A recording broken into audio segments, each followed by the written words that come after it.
Recording in progress है ना आपका। अब आएगा यहाँ शेयर स्क्रीन में जाके ना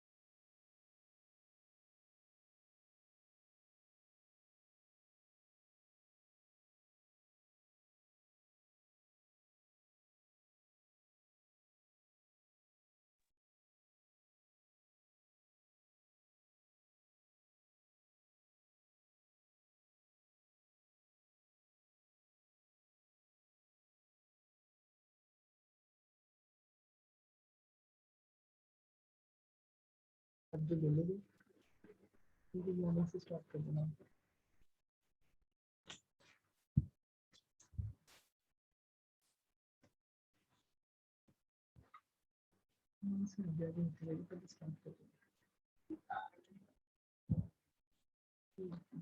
Good morning, everybody. Am I audible to all of you? So today we are going to discuss the physiological changes during pregnancy and why these changes are important.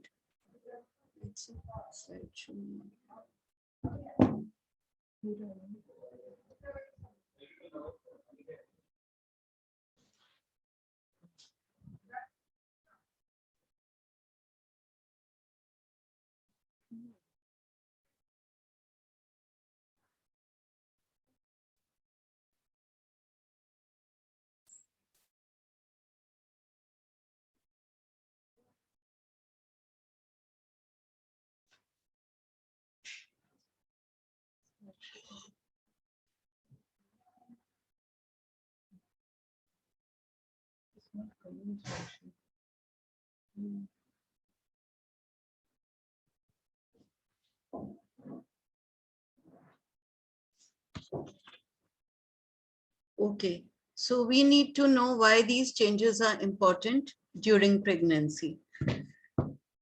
Now, firstly is a lot of changes occur in the genital organs. What happens to the vulva?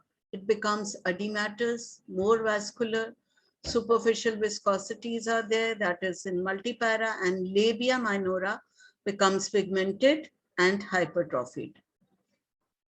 The secretions of the vagina change, they become copious, thin, curdy white, and there is marked exfoliative cells which are separated and bacteria are present. The pH becomes acidic, that is between 3.5 to 6 due to more conversion of glycogen into lactic acid by the lactobacillus acidophilus, consequent on high estrogen levels. The acidic pH prevents multiplication of pathogenic organisms. On cytology, the navicular cells in cluster and plenty of lactobacillus can be seen. Now, what happens to the musculature, weight, and volume of a pregnant uterus? Now, in the muscular structure, it is almost solid in a non-pregnant state, whereas the wall becomes thin and it is just to the tune of 1.5 centimeters in a pregnant uterus. The weight of a non-pregnant uterus is 60 grams, whereas at term it can be from 900 to 1000 grams. The volume is 5 to 10 ml of a non-pregnant uterus and can increase up to 5 liters by the end of the pregnancy. And how it is increased? By the fetus, the placenta, and the amniotic fluid. And the length of the uterus can go up from 7.5 centimeters in non-pregnant uterus to 35 centimeters in a pregnant state. Now, what happens to the body of the uterus? Firstly, we need to know the arrangement of the muscle fibers. There is outer longitudinal, inner circular, intermediate crisscross, and then these crisscross fibers form the living ligatures. Now you can see this. You can see the ovarian ligament, the round ligament, The front of the uterus, you can see the uterine supports, the uterosacral ligament, cardinal ligament, and anterior ligament. And you can see the crisscross fibers, which are the living ligatures of the uterus. And these are the nature's way of preventing excessive loss after delivery of the baby.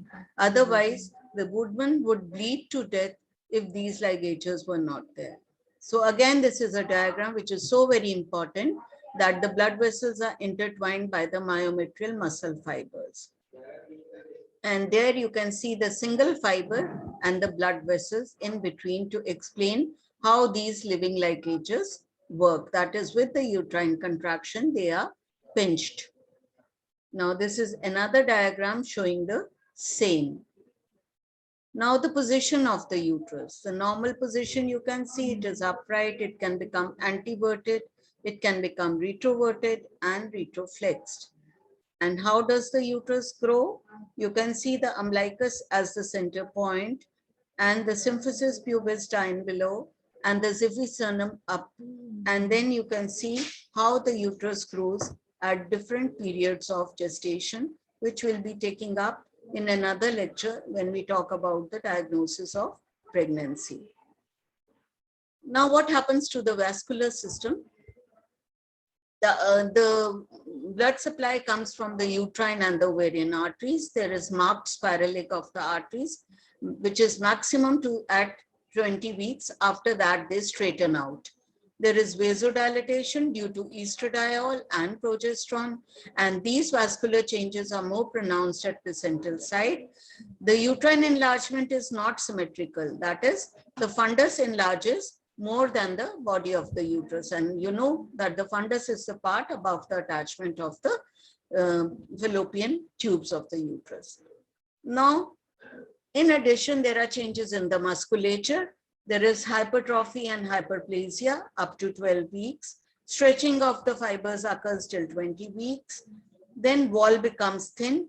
It becomes 1.5 centimeters or even less from a solid organ, and uterus feels soft and elastic in contrast to firm feel of a non-gravid uterus. Now, the Braxton Hicks contractions, they are irregular, infrequent. These are spasmodic and painless contractions of the uterus. The patient cannot perceive them, and they are not accompanied with dilatation of the cervix. Now, this differentiates it from the labor pains or the uterine contractions which ensue when the patient goes into labor. And all the time, the intrauterine pressure remains below 8 millimeters of mercury. In abdominal pregnancy, these are not felt. Now, during contraction, there is a complete closure of uterine veins with partial occlusion of the arteries, because we have seen the crisscross blood supply, and in relation to intervillous space, resulting in stagnation of blood in the space.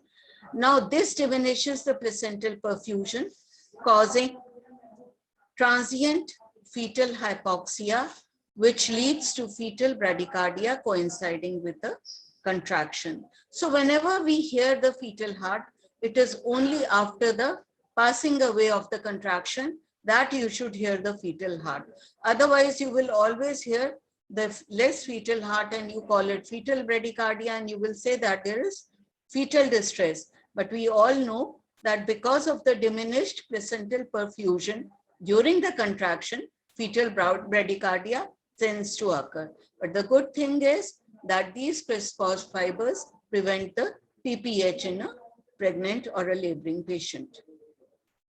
I'm not going into the CTG interpretation. This is more of a cardiotopographic graph, which you can see, and you can see the bradycardia. You will understand these in the later lectures, so I'm not spending time on them. Now, this is basically what we talked about, that this is the amniotic cavity, and in the amniotic sac, there is a fetus. Then you can see the villi, you can see the umbilical cord, and you can see the vessels also passing to the umbilical cord. And this is the attachment from the fetus to the mother. Now, in a non-pregnant state, The shape of the uterus is piriform. At 12 weeks, it is globular. At 28 weeks, it is ovoid. And beyond 36 weeks, it is spherical. Now, this we have already talked about on our previous lectures when we talked about the development of placenta. Now, what happens to the isthmus? Now, isthmus is the part between the anatomical and the histological internal os. In the first trimester, it undergoes hypertrophy, elongates to 3 times and becomes softer. More than 12 weeks, it unfolds from above downwards until it is incorporated into the uterine cavity. The circulatory muscle fibers act as sphincter and retain the fetus into the uterus. Now, this is another diagram which is showing how the isthmus is incorporated into the lower uterine segment. Now, when there is incompetence of isthmus, it leads to mid-trimester abortion, and an encirclage operation can be done during this period to salvage the pregnancy. What happens to the cervix? The stroma and the epithelium under the estrogenic effect, they become softened. There are immunoglobulins and cytokines which help on all these changes.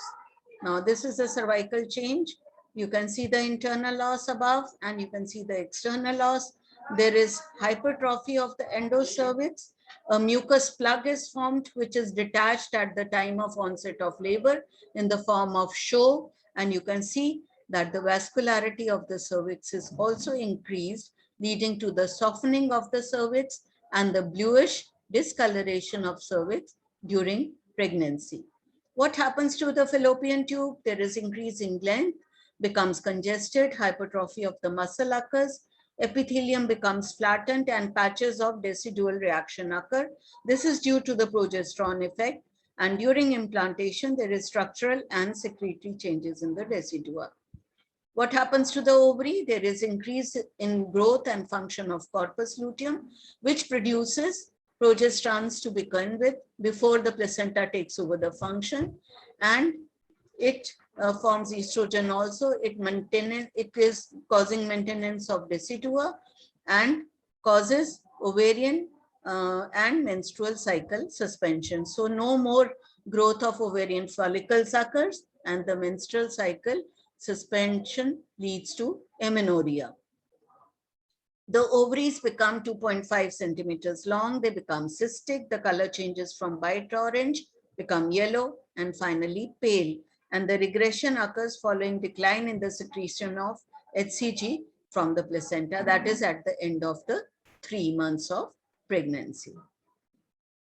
Now the changes in the breast, the size increases. There is hypertrophy and proliferation of the ducts, which is under the influence of estrogen, and alveoli also a hypertrophy under the influence of both estrogen and progesterone. There is increased vascularity, which leads to the visibility of bluish veins under the skin, and axillary tail of Spence becomes enlarged and painful. Now, the nipples become larger, erectile, deeply pigmented. Montgomery tubercles, they're now, what are these? There are 5 to 15 sebaceous glands which are present, which are hidden in the normal non-pregnant state. Now they become enlarged and they keep the breast moist and healthy. And in the second trimester, there is appearance of the secondary ova. Now the secretions of the breast can be expressed in the form of colostrum in 12th week, and later on at 16th week, it becomes thick and yellowish color. The demonstration of secretion from the breast of a woman who has never lactated before is an important sign of pregnancy. What are the cutaneous changes? Now you can see the flushing, the pigmentation, that is chloasma gravidarum. Then linea nigra, which is pigmentation extending from the umbilicus to suprapubic region in the midline. Then stria gravidarum, which are stretch marks because of the enlarging uterus. And later on, these pinkish marks become white in color in a multigravida, and these are known as stria albicans. Now, there may be mild hirsutism because of the increase in the estrogens. Palmar erythema, you can see in this picture, and vascular spider or spider nevi may be present normally in pregnancy. Other cutaneous changes can be excessive hair loss in puerperium. Weight gain. Total weight gain in pregnancy is 11 kg in the first trimester, 1 or rather 0 to 1, second trimester 5 kg, third trimester 5 kg. Total weight gain at term is about 11 kg. Now reproductive weight gain is 6 kg because of fetus, placenta, liquor, uterus, breast, enlargement, fat and proteins. And the net maternal gain, that is 6 kg, is increase in blood volume, out of which 1.3 kg is because of the extracellular, 1.3 kg is because of the blood volume, and 1.2 kg is because of the extracellular fluid. Now, this weight gain is because of the increase in estrogens and progesterones and ADH hormones. There is fluid retention. The sodium becomes equivalent to 1000 milliequivalents. Potassium is 10 grams. And chloride is also increased. At term, 6.5 liters of sodium retention occurs. Now, the importance of weight gain is to detect any abnormality, to detect underweight and overweight conditions. Careful supervision in those cases where the weight gain occurs more than 0.5 kg per week or more than 2 kg per month in later month of pregnancy. And these can tell you that this patient is going to develop preeclampsia. Second important thing is to detect stationary and falling weight, which is present in intrauterine growth restriction or in intrauterine demise of the fetus. Now, this is the normal weight gain. You can see the BMI and you can see the weight gain in this table. Now, what happens to the cardiovascular system? You know, the uterus starts enlarging, so there is elevation of the diaphragm. The heart is pushed upward and outward with a slight rotation to the left. Abnormal clinical findings like palpitations, increased pulse rate with extrasystole, systolic murmur in the apical area and pulmonary area, and there is increased blood viscosity. There is a decreased blood viscosity and torsion of the great vessels. Now, this decreased blood viscosity increases the uteroplacental perfusion. So this is nature's way of increasing the uteroplacental blood flow to the fetus, and the ECG changes may also occur. What happens to the cardiac output? It starts to increase from the 5th week of pregnancy.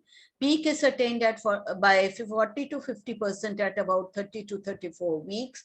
More important because this is the crucial time where any heart patient can go into failure during pregnant state. And then thereafter it remains static till term. Then the cardiac output is low in sitting or supine position, whereas highest in right lateral position or knee-gest position. CO increases 50% during labor and 70% immediately following delivery.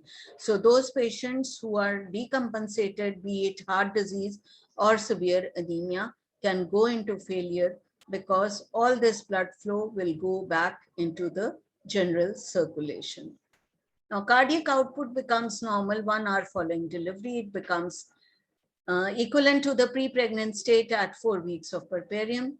The increase in the cardiac output is due to the increase in blood volume, additional oxygen demand, and the blood pressure decreases.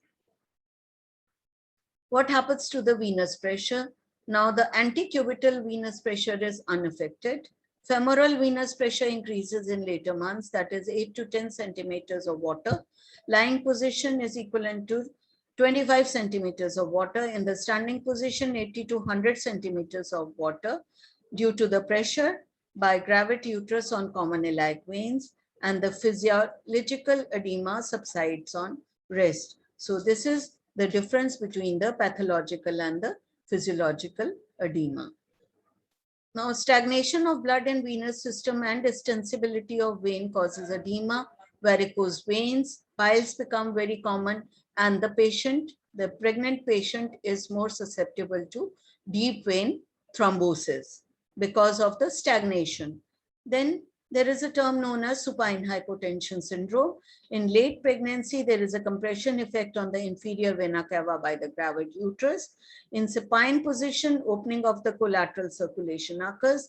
If it fails to open up, there is decreased venous return to the heart, which can cause syncope, hypotension, and tachycardia. And those of you who have done some OPD duties must have seen that many of our pregnant patients tend to faint while standing in the queue waiting for their antenatal checkup. This is precisely the reason because of this only, because they are standing.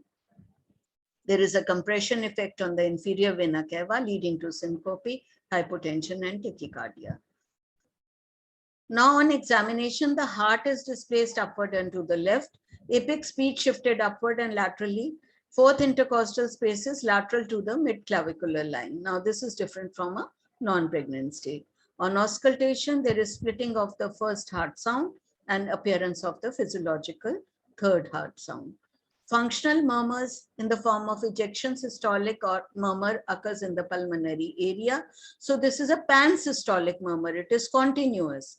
Venous hum if patient is having anemia, and this is because of the mammary vessels which have become engorged on the breast due to pregnancy changes.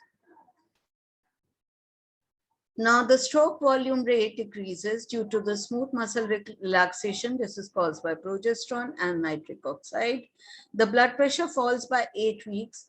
It remains this at 24 to 26 weeks, returns to normal by term, to lower in lateral recumbent position. Now, when I have written 24 to 26 weeks, I mean that there is a mid-trimester drop in the blood pressure at some phases.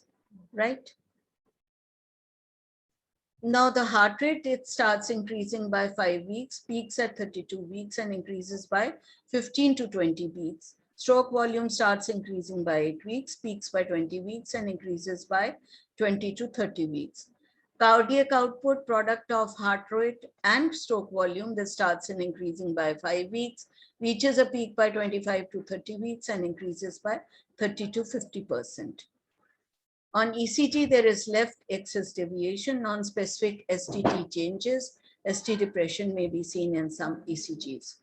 Now on chest X-ray, apparent cardiomegaly is there, apparent straightening of the left heart border occurs, and there are prominent pulmonary conus.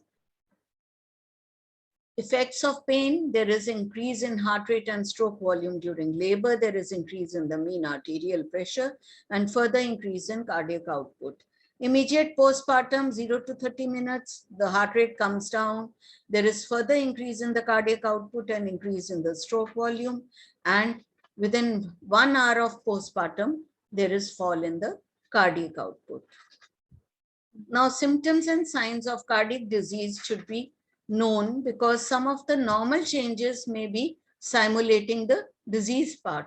Now, there is dyspnea on mild activity. There is dyspnea at rest or orthopnea, paroxysmal nocturnal dyspnea, hemoptysis, pedal edema up to knees, edema not subsiding with overnight rest, grade 3 or 4 systolic murmur, murmur associated with thrill and diastolic murmurs.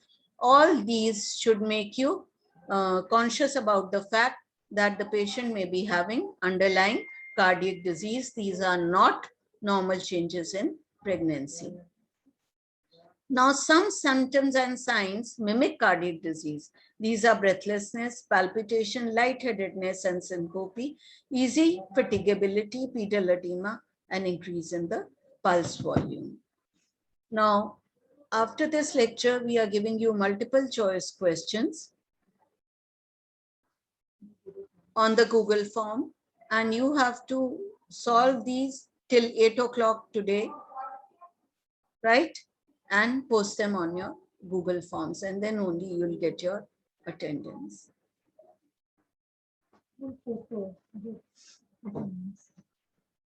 जितने बच्चे हैं उनके साथ Attendance.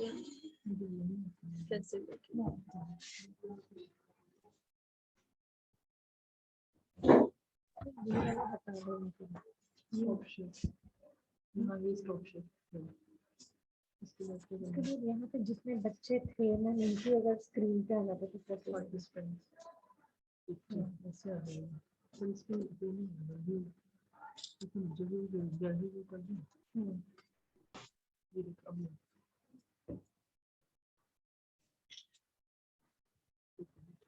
इसको तो editing हो रहा है रिकॉर्डिंग भी कर लेना मैंने स्टार्ट कर ली हुई थी वहीं से करा था